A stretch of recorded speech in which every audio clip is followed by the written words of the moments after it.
Lifestyle Pirates with Big J and Adriano. Okay, good morning, everybody. Welcome to this week's Lifestyle Pirates with me, Big J, and him, Adriano.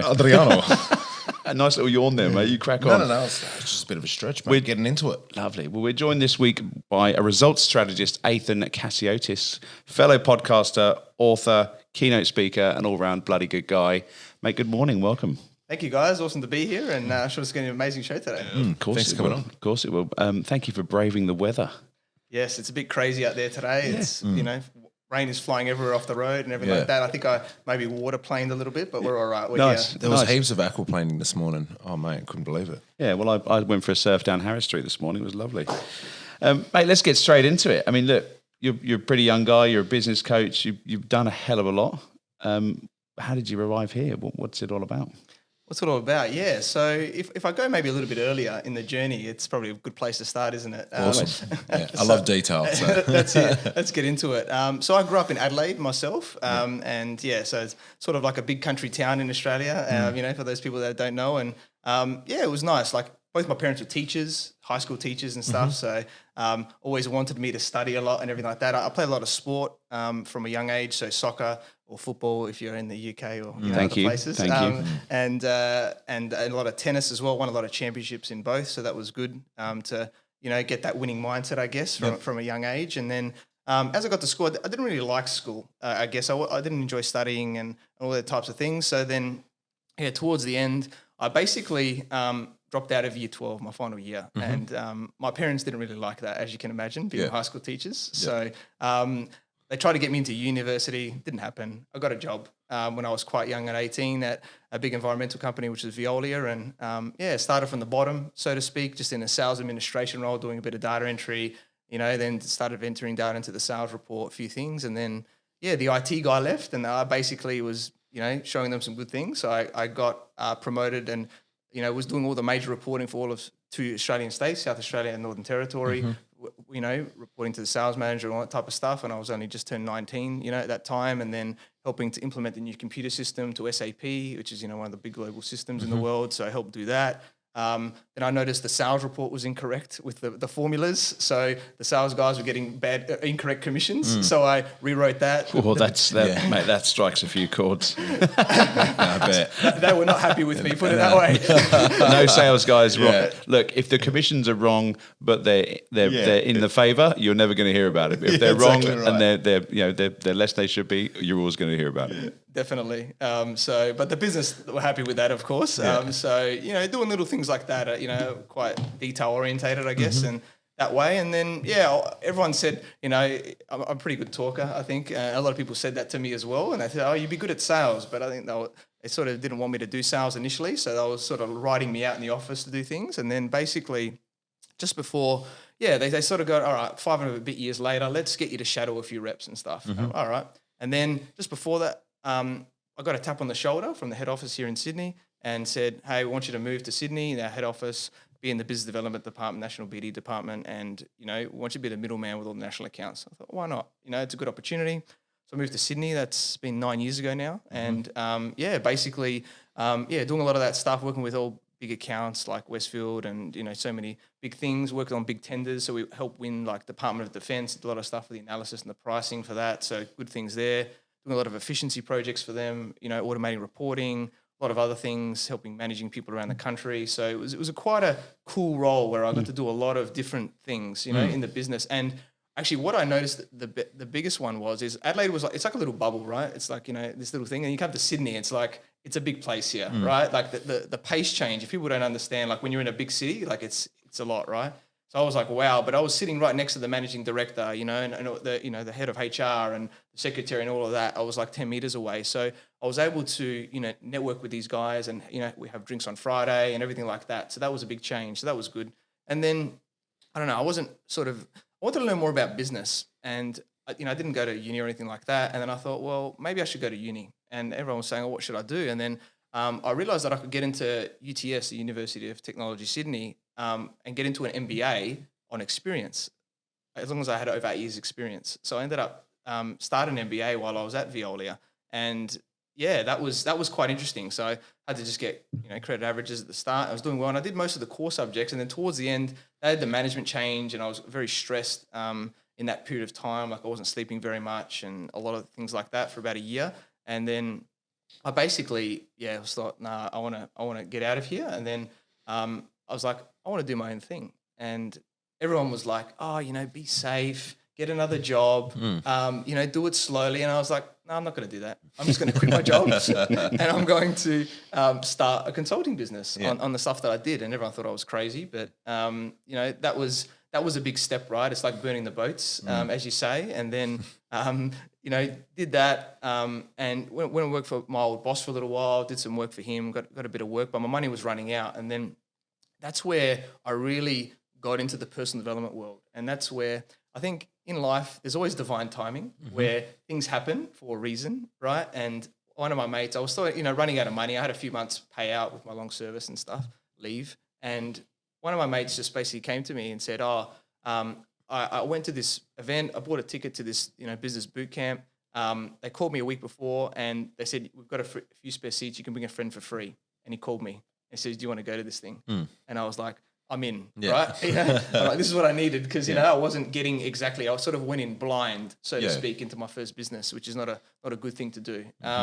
And I went to this thing and it was like 19 hours of mindset the first day. The second day was a lot about sales, marketing, all of that. Third day, a lot about, empire building and things, and completely shifted my mindset and understanding more about business and sales skills. And then I used that to get Westfield, the biggest shopping centres in Australia here as my first client, and help manage their national waste and recycling tender on the background.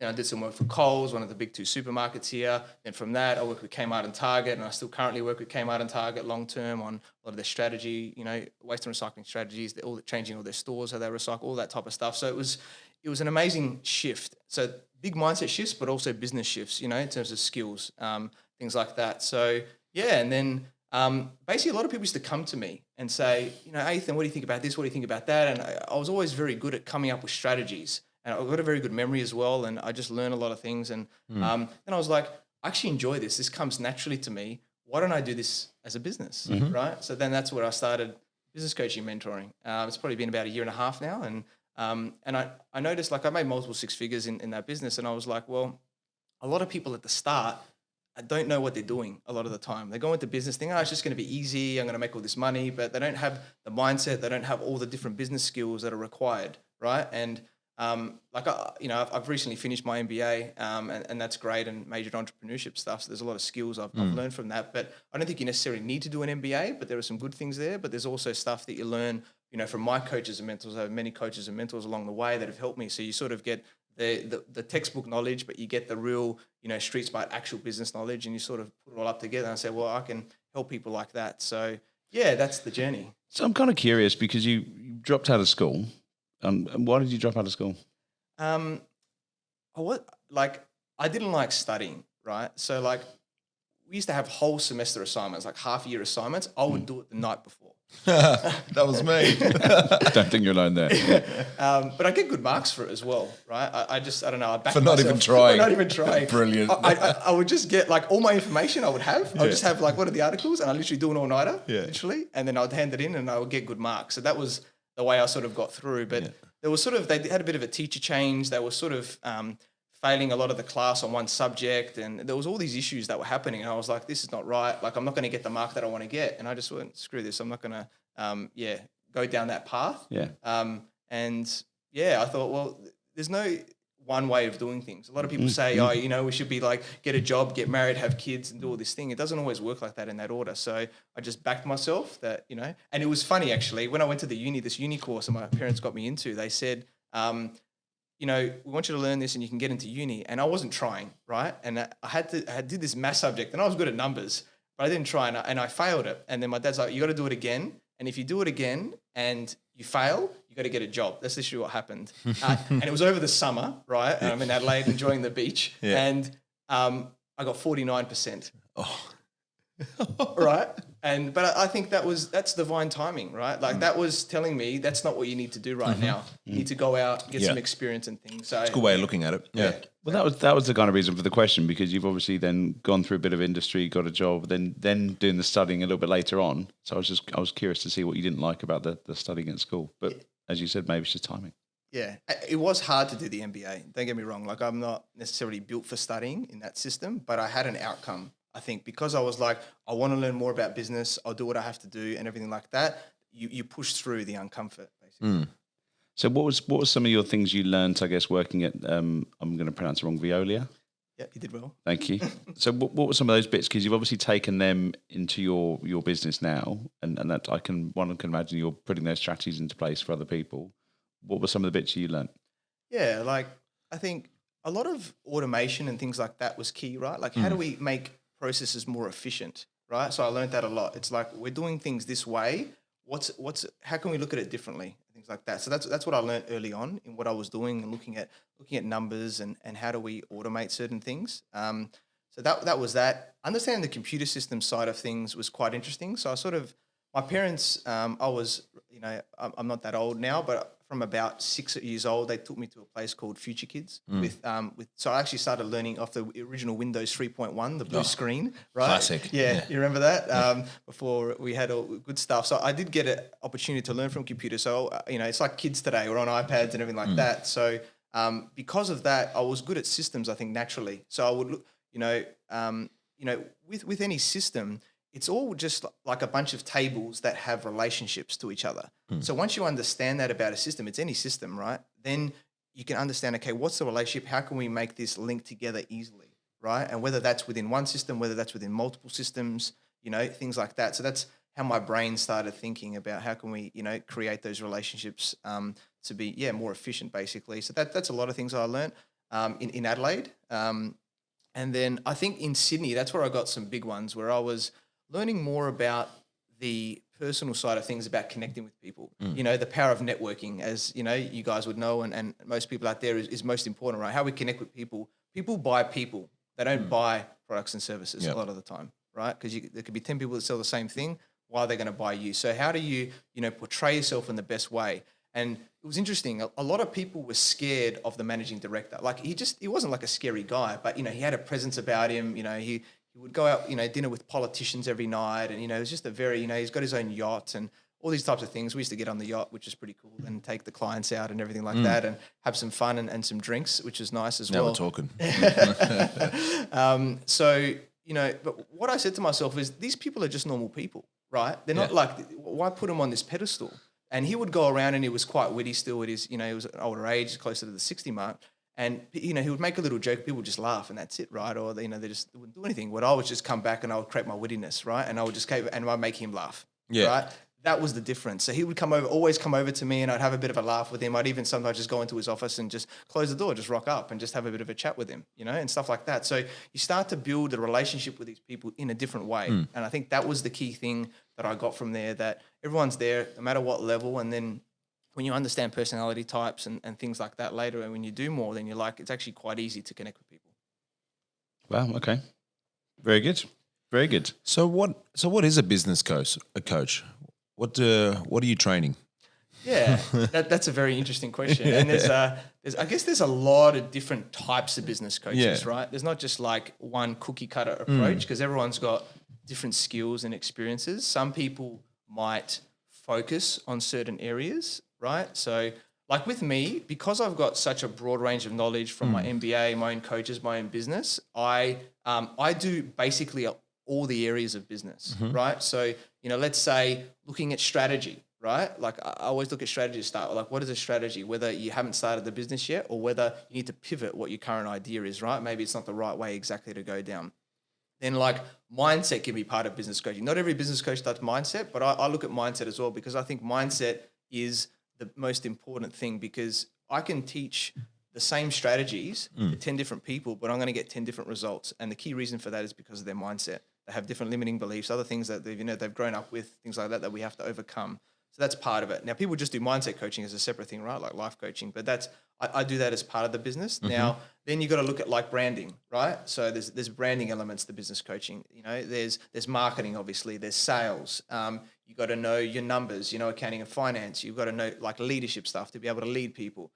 There's systems that you've got to understand to implement to make efficiency. So I look at all of these areas, right? Whereas you know, some business coaches, they might just be like, you know, sales coaches or something like that. I'm just going to look at getting, you know, closing clients and things like that, like sales and marketing or, you know, other areas of business coaching. So I think, you know, and it depends on what area. Like some guys that might just do leadership coaching, they might just look at high-end individuals, you know, and things like that, and in businesses and just help them with their leadership. You know, I'm, you know, confident in my abilities of, you know, being able to do all of these things, and that's where it's sort of like a big package. And where I focus, everyone focuses on different levels as well, right? So I focus on people at starting or at an early stage of their businesses, like 6 figures, multiple 6 figures. I think that's where they need the most help in that area as well. But some people might be like, I'm only working with people that are making millions or this like that. So there's a lot of different levels and different things that you do in there in business coaching, but it's and there's different ways of doing it. Like initially you do one-on-one coaching, right? Where you go there with people and go, let's work out the strategies, let's teach you some skills, work on your mindset, you know, get some goals, keep you accountable, things like that along the way. Then you can get into group coaching as well, where you can learn from each other, things like that in terms of masterminds. Obviously you can do events. There's a lot of different ways, you know, virtual or in person. So there's a lot of different ways of, doing your services like that. And it really depends on the person and where they want to take it. And in the end, it's all about personal development. It's all about growing ourselves and taking that to the next level, and then helping our clients do the same. So what's some of the biggest obstacles that you see your clients facing that you have to sort of get their mind around it and how to better that? I think one of the biggest ones is around social media. So interesting. I think like social media is a tool, right? Like a lot of people think that their social media, you know, especially on Facebook, let's use it as an example, is like, I just have it for my friends, right? And like, okay, that's nice. It's good to connect with your friends and family, maybe if they're overseas. It's not all business, mate. No, that's right. It isn't. But, you know, you know, we are our brand, right? So whether that, you know, as a personal brand, that can be as simple as a Facebook profile, LinkedIn profile, right? That we have on there. So you've got if you're in business, especially, right? You know, obviously if you just got a job and stuff like that, it might be a bit different. But if you're in business, you've got to tailor that profile so that if people look at you, they know what you're about and that you can attract people, right, into you as well. Because it's not just like networking and things like that are great, you know, to get business and get connections, but there's also organic ways, right, to get it, you know, by portraying your brand properly on social media and things like that. So that's a big thing. It's just getting the shift in people going, let's tailor your profile so that, you know, people really understand what you do. So that's, some people have challenges with that. I think a lot of people are stuck with their ideas of their business. Like everyone's told them like, oh, my mum and dad said that this is a great business, or, you know, my friends say it is. And it's like, okay, that's nice. Validating you. What are people that don't like you say? Right. Yeah. But at the same time, it's like, okay, but I don't think this is going to work because of these reasons. Yeah. And sometimes it can be a very little shift. It's like, let's just call it this something different, right? Like sometimes just changing the name or what the service is, that little change could be something that actually makes a massive difference in the perception, right? Sometimes it could be a big change. Go, listen, this is more of a passion thing the way I see it because of these reasons. I think we need to pivot or do something else, stuff like that. So I think as a good business coach, you tell people what they need to hear, right? A lot of people are just like, oh yeah, that's great. Let's try and work it out, and nothing really happens, right? But I think once you get the knowledge and things like that, you want to tell them what they need to hear, and then I'll go, okay, let's what skills do you have? What skills do we need to teach you in all these areas? And let's move you forward. Yeah, what they need to hear, not what they want to hear. Exactly. There's a saying with sales is sell them what they want, but give them what they need. Well, that's nice. John. You writing that down? Yeah. I've heard that before. Yeah, of course you have, mate. So building on that then, how do you tell people that they're wrong? Yeah, it's a challenge. I bet. You got to do it tactfully, like, and it depends on your personality and your brand, right? Like one of my coaches, JT Fox, he's very blunt, right? So I went and got coached in the US by him, and he puts you in a hot seat and he literally drills you, right? And he says, no, this is crap. Tell me about this. Bang, bang, bang. Disposition. Right? Yeah. And but like, you got to go into something like that, open-minded, go, this person is worth 9 figures, multiple 9 figures, right? Like, hundreds of millions. So I'm going to listen to him. If he's telling me like, and it wasn't like my idea was really bad. It was like, you need to do it these ways for these reasons, right? But he's very direct. Whereas some people, he'd be like, this is not going to work because of this. This is what you need to do. And then people would like, not attack him, but they'd be like arguing, right? And everything like that. And it's like, it's only because of their mindset and because they're stuck in their ways that they're doing that. Now, that's a very, no BS approach, right? Not everybody likes that. Very polarizing. Yeah. I'm not like that as much. I like to try and say it a bit more nicer. Go, listen, this is what we're going to do. These are the reasons, things like that to, influence them in a good way to do it like that. So I think everyone's got their style. So I'm very good at analyzing someone's personality and putting things in a particular way that they will be like, yeah, that sounds right. Let's go ahead with that. So to build on that as well, then, are you seeing any trends around people managing their kind of personal and professional lives, and not just on social media, but obviously when you're a business owner and a small business owner, that's the way you feed your family. That's putting food on the table. That's your life. That's the way you get paid, all that kind of stuff. So do you help with that as well? Because I can imagine, very quickly you can just become 24/7. There's always something to be doing when you're working on your own business. So how do you help your clients manage that? Yeah, definitely. It comes up, right? So, you would have a structure to an extent, and it depends if it's one-on-one, let's talk about it, right? Like you might have a structure to say, this is where we want to go.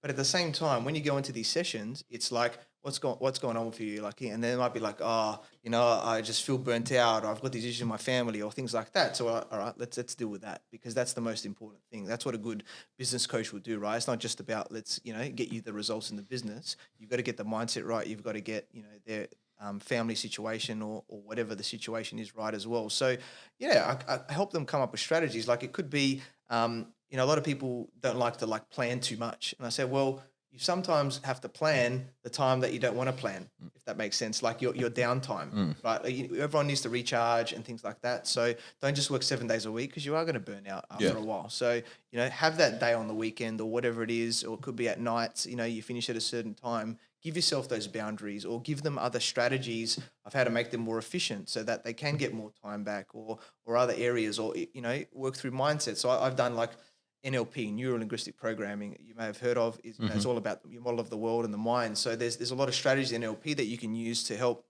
people to overcome certain things, and, about their mindset and other areas. And, there's so many different ways of doing things. So it's basically seeing where they're at and going, okay, let's strategize on the best way forward, depending on what your situation is. And give me an example. What would one of the strategies be that you've come up with?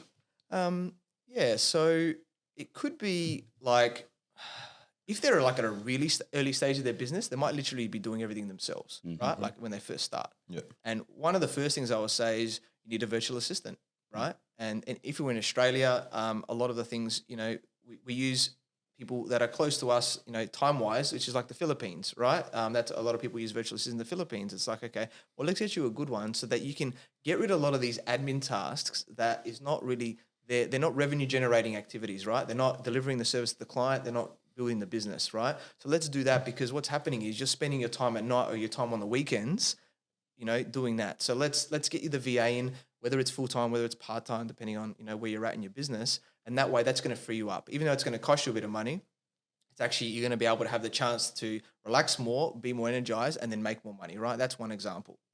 It could be that there's certain, limiting beliefs. It's like, I don't know, I'm having these challenges with X, Y, Z. And, we'll go through like a bit of a digging process, right? In terms of the thing, and go, because whatever it's always a surface level problem. Right? When people say to you, this is the problem, that's not really the problem. You need to dig on that, right? You need to ask good questions as a good coach to get down to say what actually really is the problem. And it could be something completely different. That's the bottom level, and that's the thing that you actually need to fix. And, let's flip that, let's change that, let's, work out things of what's going to happen going forward. And that can actually then, affect a lot of things with them in their mindset and things like that as well. So there's a couple of different examples, I guess, of, how to help people. I like the chunking up your week, and actually, as silly as it sounds, booking in free time and blank time. I do that at work where we're kind of try and have a bit of a dream week where you go, right, this is going to be admin morning, or this is going to be cold calling afternoons, or this is going to be follow-up day and that kind of stuff, and try and limit internal meetings to certain days of the week so you've got more active, you've got more time. And so, for example, I don't like internal meetings on a Tuesday, Wednesday, Thursday, because they're my calling days. Monday, Friday afternoon, for me, when you're in sales on a Friday afternoon, you should be out with clients. There's no events to go to. You put an event on. You do something. You go for a few beers. You get back in the industry. Start connecting with people. It sounds like you want to have a few beers, mate. Absolutely, and I tend to be thirsty on a Friday afternoon as well. But again, just that dream, having that kind of what good looks like, and that's where that planning, I guess, on a Sunday comes in, or first thing Monday morning, whatever kind of suits. But it's funny how you bring that into your personal life too. Definitely. So, have you ever had people that you can't help around this? Maybe you can't break down those self-limiting beliefs, or you've just had a mindset clash, or you just go, look, because I can imagine it's a two-way trust. This is a long relationship, a long journey. People trusting them with their kind of quote unquote children. They say businesses are like a baby. Have you ever had people that just gone, this isn't working? Not yet, which is a good thing. Brilliant. Hopefully it doesn't happen. That's good. Yes, that's right. I think people come into our lives for a reason, right? So, I back myself, and I think as long as you're aligned in what you're doing, like, you're good at your craft and things like that, there's always a way, right? And everyone's different. Sometimes, like, as much as, like, the stats show that if you pay someone, you have regular meetings and you've got goals and things like that, you've got like over 90% chance of completing that, right? Which is amazing. That's the real power of coaching, right? And mentoring and things like that. So, and why are the stats like that? Because as humans, we can't keep ourselves accountable. Just like when you go to the gym by yourself and it's raining like it is now, you're probably not going to go, right? But if you two are both going to the gym together, come on, mate, let's go. Yeah. It'll be good. You know what I mean? Like, there's a lot higher chance, right? That's a simple accountability area. Same in business. You can say, oh yeah, I'm going to do that job this week. And then all this stuff happens and everything like that. And you're like, oh, I'll do it next week. I'll do it next week, a year later, right? And it happens. And you don't move forward. So that's where, a business coach comes in and helps you with that, right? To do it. But then again, it doesn't always go to plan, right? Like, it's not like every time I say do these things and then it comes the next week and they've done all of them. They've not likely done a lot of them. There might be some bits that they don't do for whatever reason. But that could be because of a mindset thing that we need to go through. That could be because of other reasons, right? So that opens up other opportunities to go through. So you've got to be intuitive and look at what's the situation. It's not like, you don't want to have it as a cookie cutter approach. That's me. It's like, okay, let's work out what's going on. How do we get you to move forward quicker? All these other areas and things like that. So yeah, I'm very aligned. I believe I attract the right people to me that need to come, and even the people, my clients say that to me. It's like, I feel like I've known you for a long time, or you've come into my life at the right time. All these types of things. So I'm a bit like that, where we can manifest our reality, right? So what we focus on happens. So yeah, that's the way I see it. I'm going to come back to that manifestation because we've spoken about it a lot previously. What's the process then that you go through with a new potential client, or what's that kind of onboarding, if I can put it as crudely as that? Yeah, and it depends on what the service is, I guess, if it's like a one-on-one or if it's like a group thing. But I would always do at least a session on strategy to begin with, right? It's like, let's go deep and say, what's the business? And like, in sales, people do a lot more, for emotion and then reinforce with logic, right? So when you do your business, you don't necessarily just want to say, I'm a plumber, right? As an example, you want, what is the emotion? What are you actually giving to people? What's part of your business? You got to attract it from an emotional side, right? To people like that. So I help them to not only validate the idea, whether we need to pivot it or something like that, but how do we package it, right, in that way, so that we've got a unique product, because every business needs a USP, a unique selling proposition, right? So we need to make it different. So I help them to, strategize. And I don't just tell them necessarily, like, I've got ideas obviously that I can, but I extract information from them. I ask great questions to extract information so that it's aligned with what they actually want to do. And then we package it together basically. So that's an initial thing that we'll do. And then, and then it's normally from there, whether it's one-on-ones or groups, then you go into like certain skills that we do and, and certain tasks and stuff like that. But that's a key thing of getting that right, because that builds that foundation of what we're going to do in the business right there. So how long would you typically work with people? And I know that you said the business, you've been in this 2 years, but obviously as a a culmination of everything in your whole career so far. But is it just a topic thing? So they would go, right, we want to do 100% increase in sales. Athin, help me. And then when they've done that, it's like, great, thanks very much. Or is it you want to be part of the business ongoing as well? Yeah, I think it varies, right? Everyone's different. It's like as I said, it's not always a one size fits all. Sometimes it might be they're at a really early stage and they just want to learn all the key things of business and make some money initially. And let's work for 3 months on a group coaching type thing, right? And let's teach you all these key skills, help you with questions along the way, everything like that, because there's always questions along the way. It's not just I'm not a person that just says, let's just do the sessions and that's it, because you could do something, try and action it the next day and you've got an issue or a question or something. So I help them along the way as well, which is important. Then it can be I think minimum 6 months, but sometimes you need a year to work with them on, to really get some results in the business. You can't just work with someone for a month and think that you're going to get good results, right? I've got various clients and, when you do it for that amount of time, minimum 6 months, but I'm going to look at minimum a year, you can really create an impact because it's all about momentum in business, right? You got to build those foundations. Okay, we're moving towards something now, and then it starts to happen. You start to attract the clients. You start to get the staff you need. You start to do all these things once you have the clarity in your business. That's what the key thing of what I do at the start is give them clarity, and then what's the strategies of how we can achieve those things as well. Do you face much resistance sometimes from clients? Resistance. There can be sometimes. Like those habits that, you just can't break through, or it's very difficult to break through. It is challenging. And you know what's funny, right, is that a lot of the time, a lot of business coaches and mentors or people in general will relate to this, is that a lot of the time your clients have similar challenges to you, right? It's an attraction thing. It's really weird. So it's like, I have this issue, I've had this issue, and this is how I'm overcoming it. So it's actually a very interesting thing. It's like, I'm having issue with time management. I had the issue with time management, and this is how I'm doing it, right? So you like that, in the end, as a business coach, as much as I've got a lot of knowledge, you really only have to be one step ahead or a little bit ahead of these clients, right? It's not like no one's perfect, no, right? Definitely not. So if I know, if they're going, I'm having time management issues, cool. I've had time management issues, I'm not perfect at it, but this is what I'm doing to help me be on track, right? So it's about doing that, and that's why you also need time with them, because it's not just like you can create a habit in one day, that, right? It takes a long time. It's 30, 60, 90 days probably to create that. So that's why you need that longevity, and you can keep following up and doing things to get them to change. And it does happen over time. So it's an interesting scenario. So how many clients have you had? How many clients?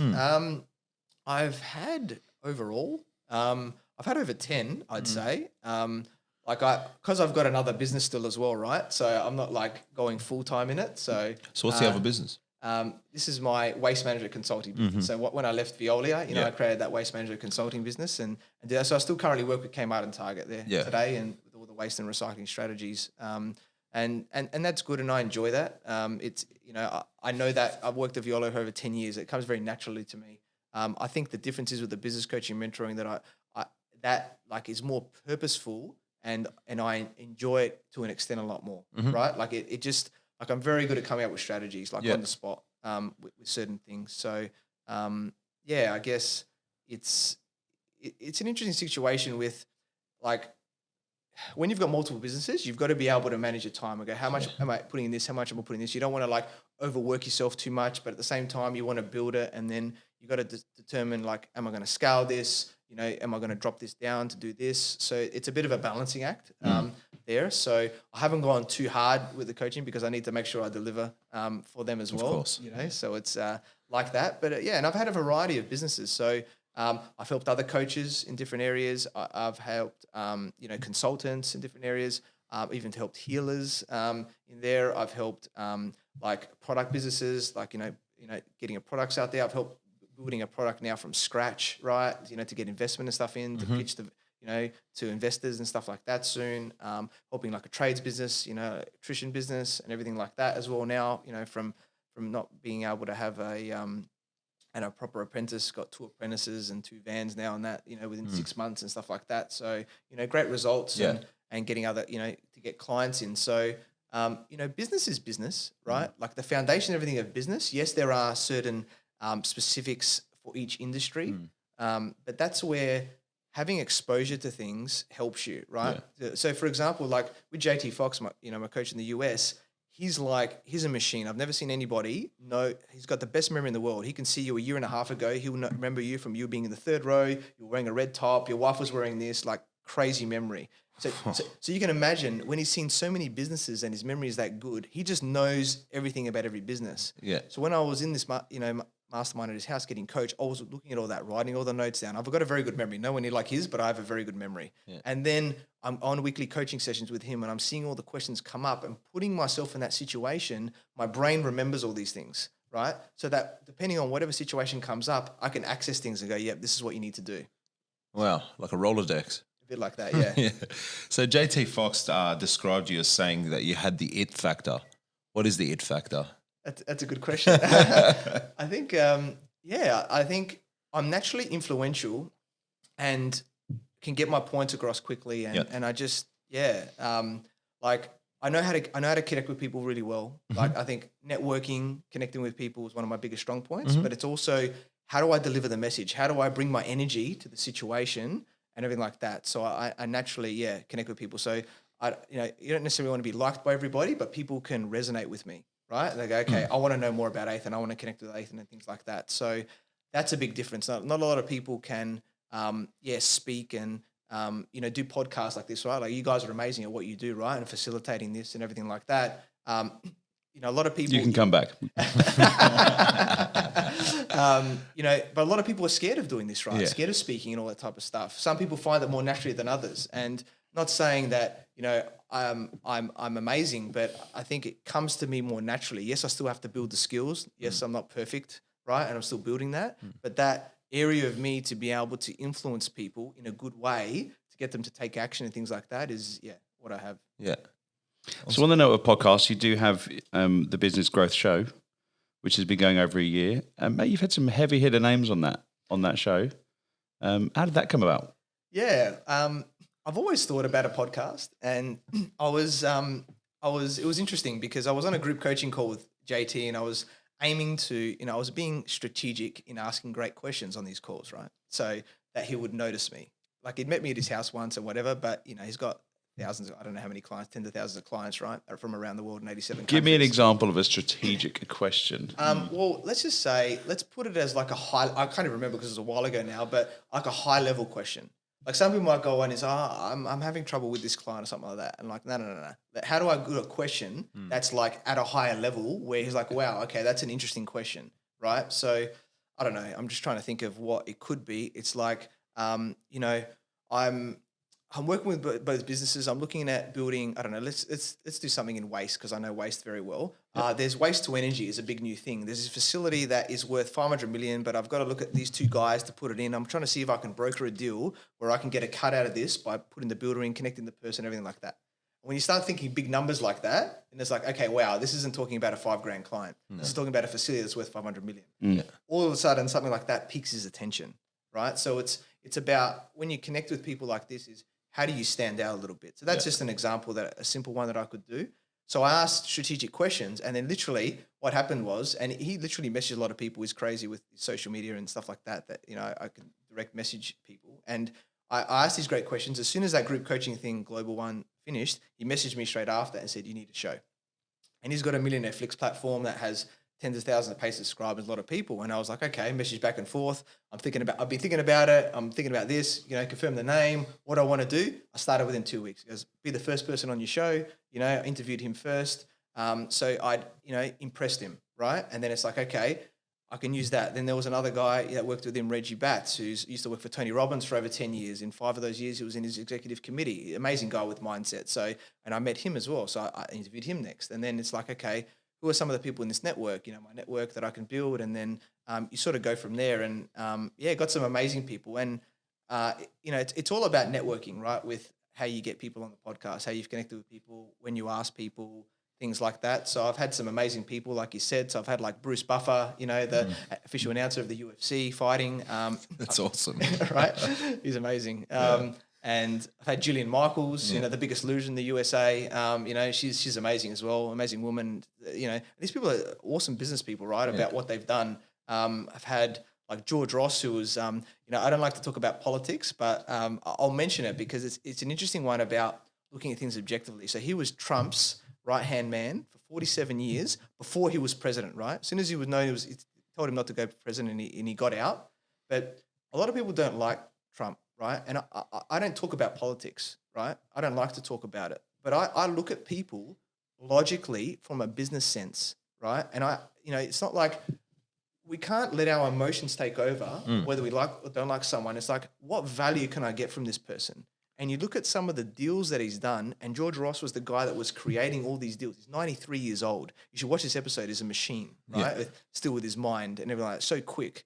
And, I met him for 3 hours when I went to JT Fox's house. He was telling us all these stories of how they put these deals together. And it was crazy with 6 different parties and all these things. And it was like, wow, there's so much knowledge in this. And if you put that aside of these other areas, whether you like or don't like someone, it's like, how can I learn some of the good things that these people do? You don't have to love them. You don't have to like everything about them, but how can you take certain bits? So it's, interviewing him, interviewing, key people in the US. I've done a lot of people in Australia now. I've had like Chris Grave, you've had, on your show as well, who's amazing here in property, and many other Australians, big investors that are worth hundreds, that are, invest a lot of money, like JT as well. So yeah, there's a bit of a variety of people that I'm getting on the show, and just seeing where it leads. I got a Greek guy that came here and took a company from 1 million. He bought it. 6 years later, took it public for 1.4 billion, and now it's worth over 5 billion. Right? I met him at my uni, UTS. He came to do a speech. I was the only person to get a picture with him that day. Yeah. Right? And then I tried to do something with him after. I connected with him recently. I used that experience, me being Greek, a few other things. Right? I've had to connect with him. He doesn't do interviews anymore, but he did an interview for me. Right?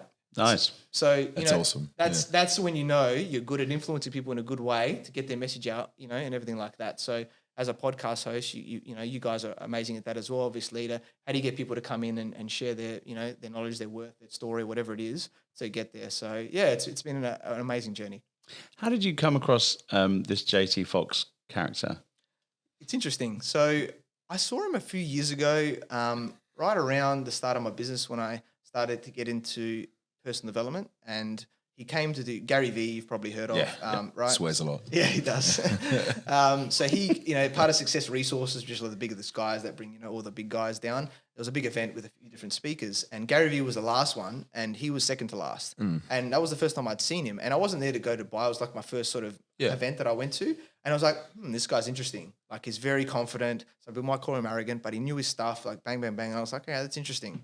And then I didn't do anything that day, didn't buy anything. And then he came to do his own event about 2 years ago now in February 2019. And I went to it. And then I'm very in tune with my intuition, right? So that's like the gut feeling, the general point, as you say it, right? And I think that's very important in life or business, right? To know when to do something or not to do something.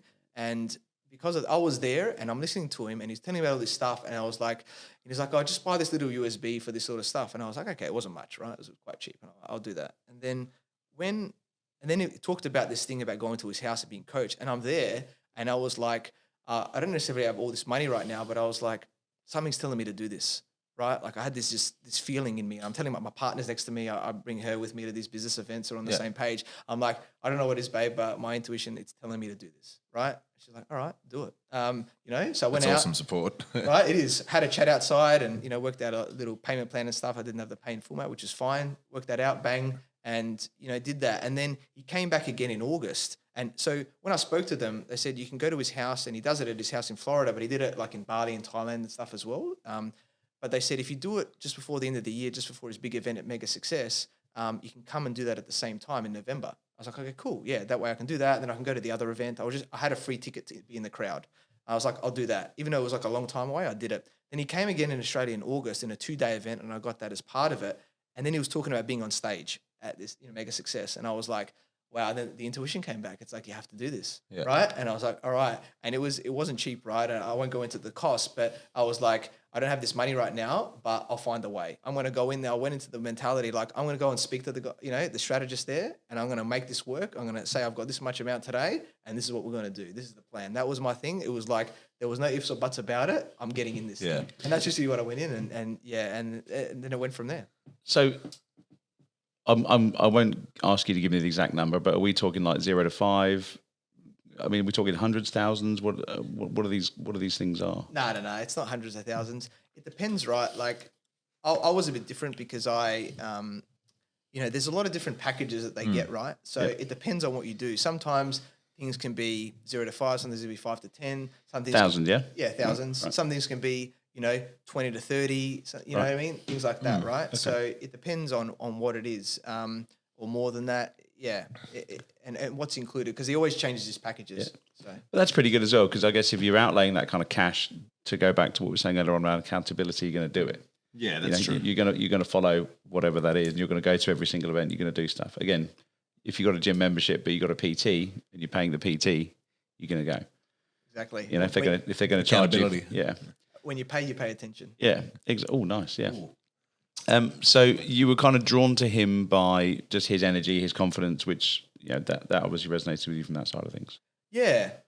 Like, as I said, he was very confident. He knew his stuff. Like, I could see that, right? And some people, he's not like as the charismatic person as maybe like the Tony Robbins or something like that goes out there. Tony's amazing as well in a mindset perspective and stuff like that. And I think we can learn from a lot of people, right? Like a lot of people are triggered is probably a word, right, with JT because of how direct he is and stuff like that.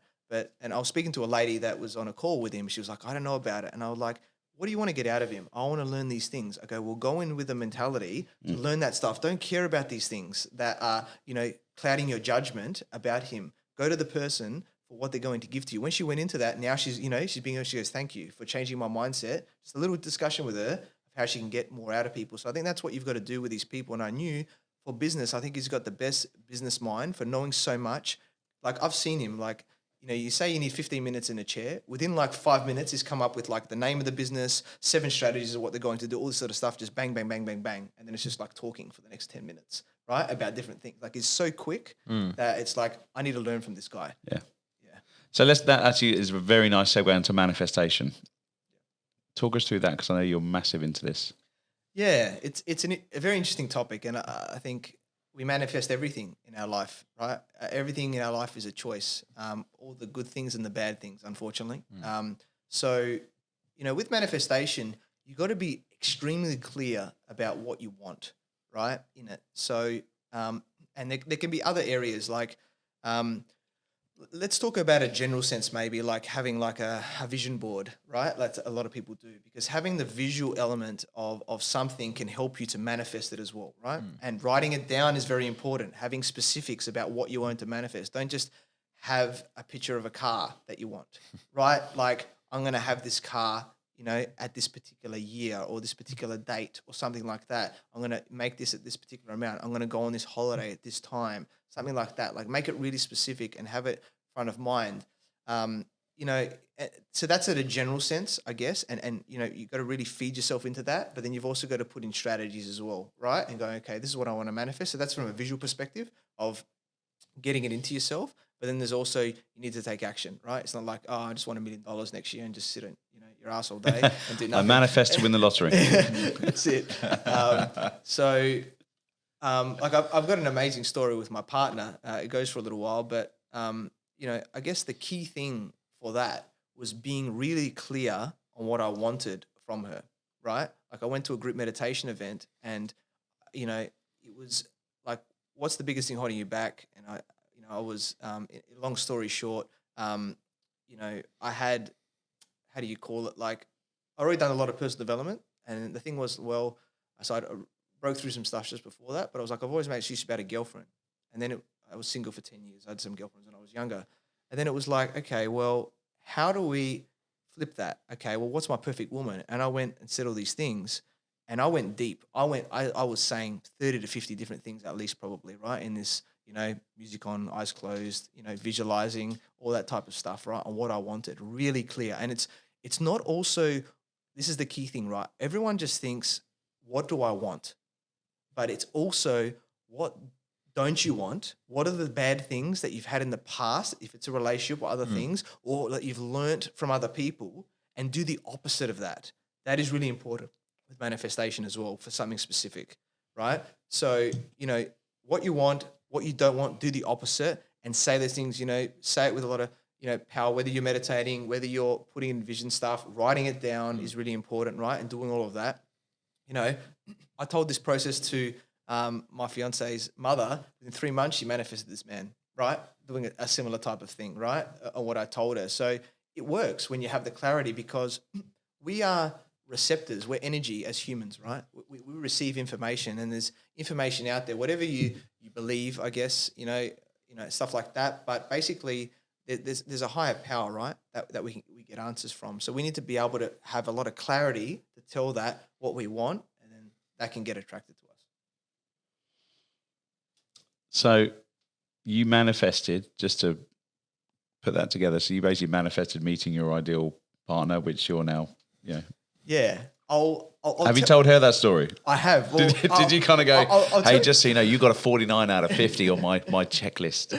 I'll tell you the... or 50 out of 50. I'll tell you the awesome thing, right? So I'll go back a little bit, part of the story, just so you get a bit of context. Yeah. So I said, when I was saying what I wanted like a business-minded woman, right? Because I was in that. I wanted spiritual-minded, like, go to this meditation, these types of things. European background, Greek if possible, similar culture, that type of thing. Also... those are the same humor, similar movies, things like that, right? And then I would go to a lot of detail, right? And then I won't go into that, but they're key ones. And then after we're talking, right? No one's talking. We're going in this circle. And anyway, when we walked in, we had to say our name and the trait we're going to bring to the group, like whisper it to the lady that's running it. And I said confidence. I just done some personal development. At the end, we're all saying out at the end. No one had talked the whole time. And then she's next to me and she says confidence, the only person ever in the whole room that said it. And I'm about to say, I chuckled, I'm about to say the same word, right?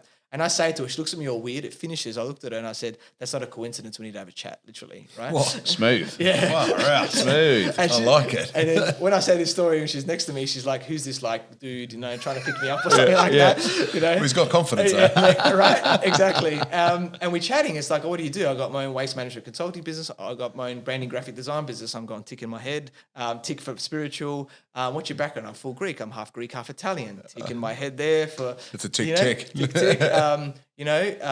And I had a Cobra Kai t-shirt on. Yes. Right? Yeah, you did. Brilliant. And she looks at me, she goes, do you know where your t-shirt's from? I said, yes, do you? She goes, I watched Karate Kid, the movie last night, and you're wearing the t-shirt from that movie. So there's a similar humor, and there's the same movies. Yeah. Start talking about the Simpsons that we love, And then the beautiful one was, did you always grow up in Sydney? I said, no, I grew up in Adelaide. She goes, I grew up in Adelaide. I'm like, bull. Yeah, and then that was I was like, wow. So then most of the family's in Adelaide as well, which is amazing. So it's easy to go down. So it was like there was so much alignment, and there was so many more things that came from that. But the good thing was, for me, you don't want to go too hard. For any men out there, right? Don't go too hard initially when you go with a woman because you're going to scare them away. Right? When you meet them. So that was an event on a Tuesday. The same girl had another event on a Thursday, and the three of us caught up on the Sunday as well. So we sort of got there without, actually taking her on a date, and then went there. And I think we made it official maybe 2 months later. I think about 3 months in, I just said, hey, I need to tell you a story. And I told her and just blew her mind. But I knew if I told that story to her at the start, I think I would have scared her away, going, this guy's a bit crazy or whatever like that. Yeah. Like it would have been a bit too full on. So, yeah. That's a great story. I love that. So what would you say for someone that wants to start trying kind of manifesting stuff? I wrote down the whole, be clear on what you want, but also what you don't want. How would you say to someone, it's not like saying, I'll just try and do 5 push-ups and, over the month you'll get to 100 and you'll be fine. How do you start? Where do you start? Yeah. Well, obviously the key thing is understanding what your end goal is, right? Like, what do you want to achieve? And that could be, looking a certain way, like you're saying, right, with your body. It could be weighing a certain amount. It could be things like going on holidays. It could be material things like cars. It could be like you want to earn a certain amount of money. You want to have a certain job. You want to be somewhere in your business, whatever it is, right? Understand your outcome. Really important. Then it's like, okay, what's the specifics? And you got to put a time on it, right? You got to make it measurable where possible, right? So then you can give yourself time to then work back from that. So, put a particular date or a particular amount, or like I said, if it's, I'm 90, I want to make myself 80 kilos, whatever it is, right? So be specific. Oh, you're very kind. So, whatever that is, make it specific. Then writing it down is probably the most important, right? Like I'm an amazing manifester. That was, a bit of a freak situation, so to speak, of me doing it on the spot and getting it right without writing it down. It was all visual and stuff. But visualization is very important as well, right? Now, the other thing I would say is gratitude is really important. So when we have gratitude, we can't have fear, right? So in the morning, as like a morning routine, I would say do like a gratitude thing in the morning. So what are you grateful for? 3 things, or have even like a board or some pictures or something, the things that you're grateful for, that you've achieved in your life, the people in your life, whatever it is, right? So when you do gratitude first, you're in this amazing state, right? You're, the way that you're emanating out, I guess, with your vibration, if I use those words, but you're just in this grateful state. Then once you're in that state, then I would say go into the visualization aspect, right? You've already written the stuff down. You've got some maybe pictures of that if you can as well, which is important, right? And then go into there and think about these things. Really feel it, like feel the emotion like you've got it.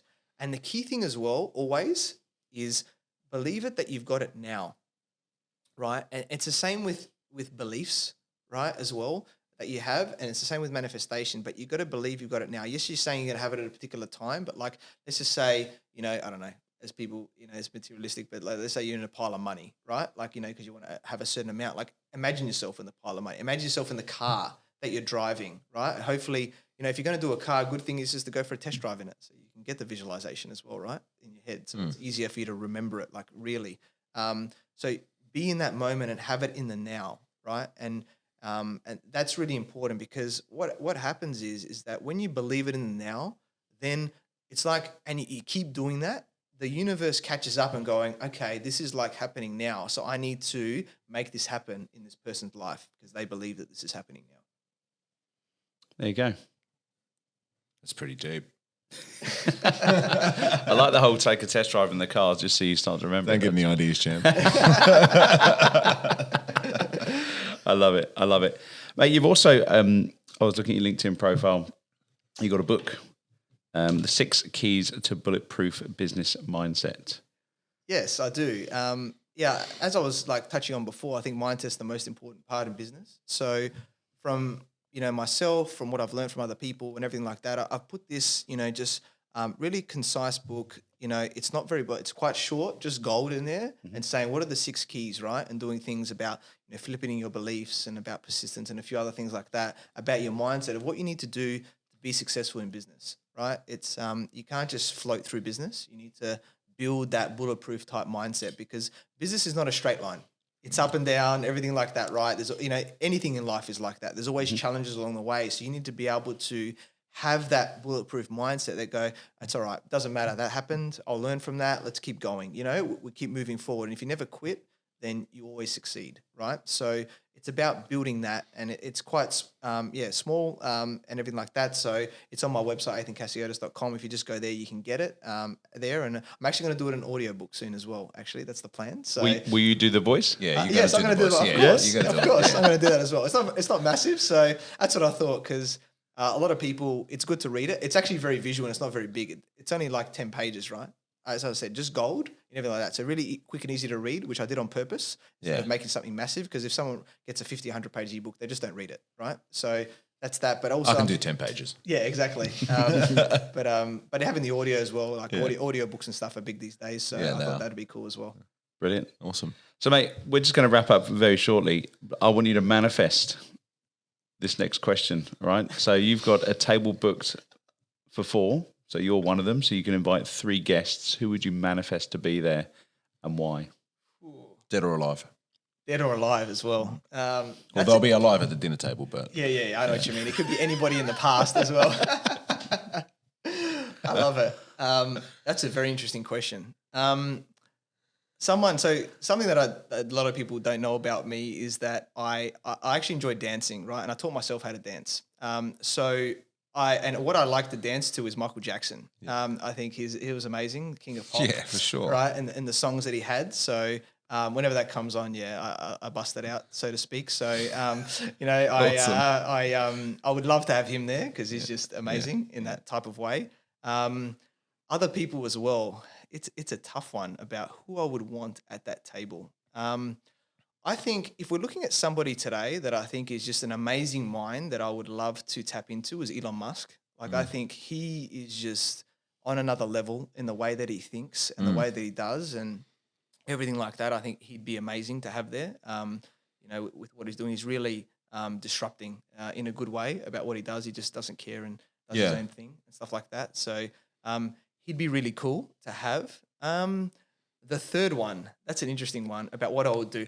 I would probably say, like I played a lot of soccer. I still play, 6-a-side on Monday nights. I'd probably have to say Cristiano Ronaldo. Like I'd love to see him. I'm a Man United fan. We made him to the best player in the world when he was at Man United, and he's now got like the most goals ever or something like that. So just having that sporting person to meet as well, I think that would be an amazing experience for me as well. I'd like to understand what his mindset is like.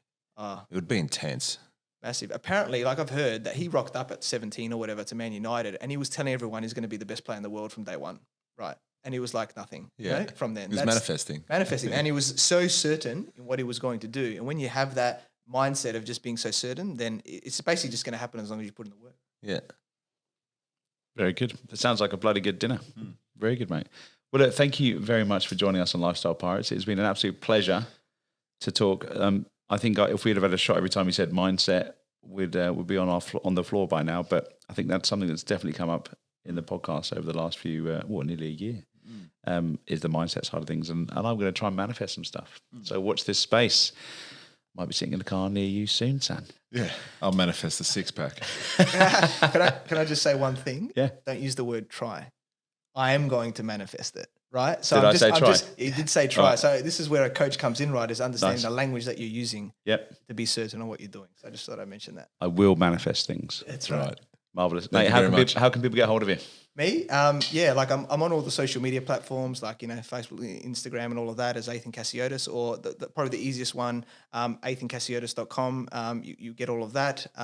Otherwise, feel free to send me an email, athin@athincassiotis.com as well. Get on there, check it all out. There's a lot more info and be happy to have a chat with you and see where we go from there. Awesome. Thanks Thanks, for man. coming on. Awesome. Thanks.